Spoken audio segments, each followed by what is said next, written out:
Hello and welcome. Today I'm just going to be doing a short demo of a hot reload system that I've made in Odin. What's interesting about this hot reload system is that you can actually edit the data structures at runtime. So traditionally in hot reloading you can edit the code, the logic, but if you start trying to edit the data structures, your memory gets corrupted because obviously the structure is different and the bytes don't map to the same variables properly. So just to show you the hot reloading working, so I've got this circle here, and I can change the color to blue. I can increase the radius to something stupid. That's all fine, right? But let's try actually adding some state while the game is running. So I've got this game state here, and let's say in a game you wanted to have an entity, and your entity has a position. Okay, and in the game state we're going to add these entities in. So we're going to say entities is a small array of, let's say, 200 entity.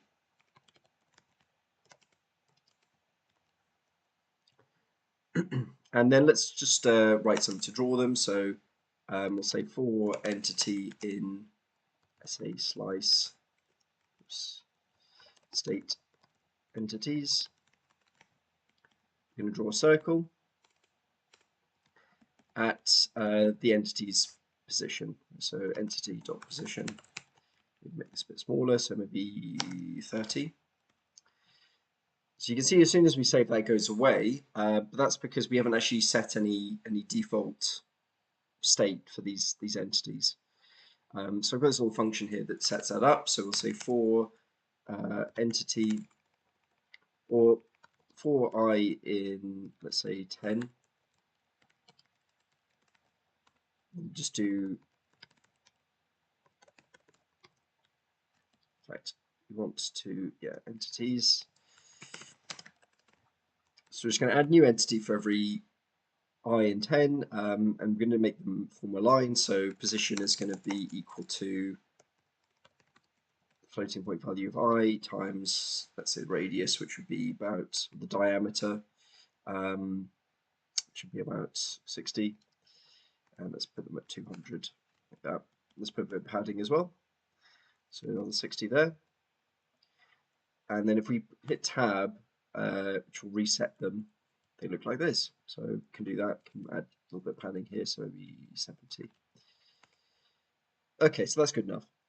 So we've got our entities now. Now let's add something so that we can select an entity to move it around. Right, so let's add a new thing called selected entity, which is the index, and then we're going to draw the selected entity as a different color. So we're going to say selected is equal to, get the index from here, I is equal to state.selected entity. And it's going to be blue if it's not selected, otherwise it's going to be white. So you can see we've saved that, and then the first element has been selected because the memory will be defaulting to 0, so 0th value in this case. Okay, let's add some code to change the selected index. So going to just have 1 and 2 keys to go back and forward through the list. So offset if is key pressed 1. Going to do offset is equal to -1, and then if it's 2, it's going to be +1. And then we're going to do state.selected entity plus equals offset, and then state.selected entity modulo equals SALEN state.entities. So this double modulus just means that if the value goes below 0, it will wrap around to the top, and if it goes around above, above 0, above the length of the list, it will go around to 0 again. So we click 2, we go through this way, and then 1, we go through the other way. Okay, so that's very good. Let's now try moving the entity around. So we're going to take the reference to this instead, so we can modify the value. We're going to say if selected,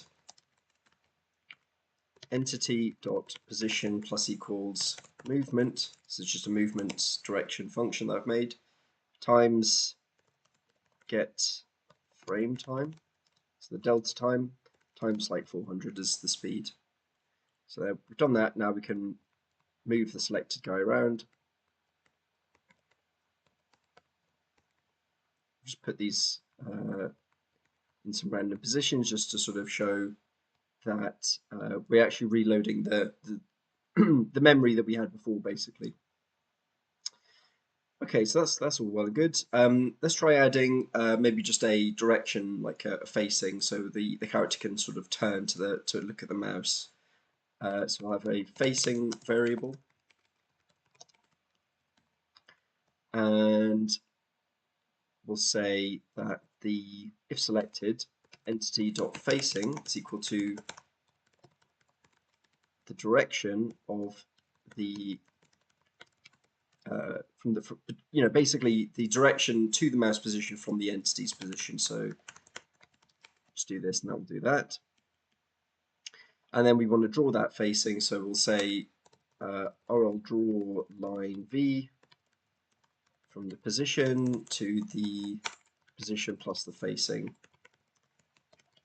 times let's say 60 or 70 or something, 70 maybe. Make that green. Okay, so you can see now this little line follows the mouse, and then if we scrub through the different entities, they will all, their positions will update. So yeah, so I could keep going and adding more things, but I think that sort of just demonstrates the general gist of this. Yeah, so if you like the video, be sure to like it, and let me know in the comments down below any questions, or if you've got any ideas of how this could be improved, or what could be useful. I'd love to hear it.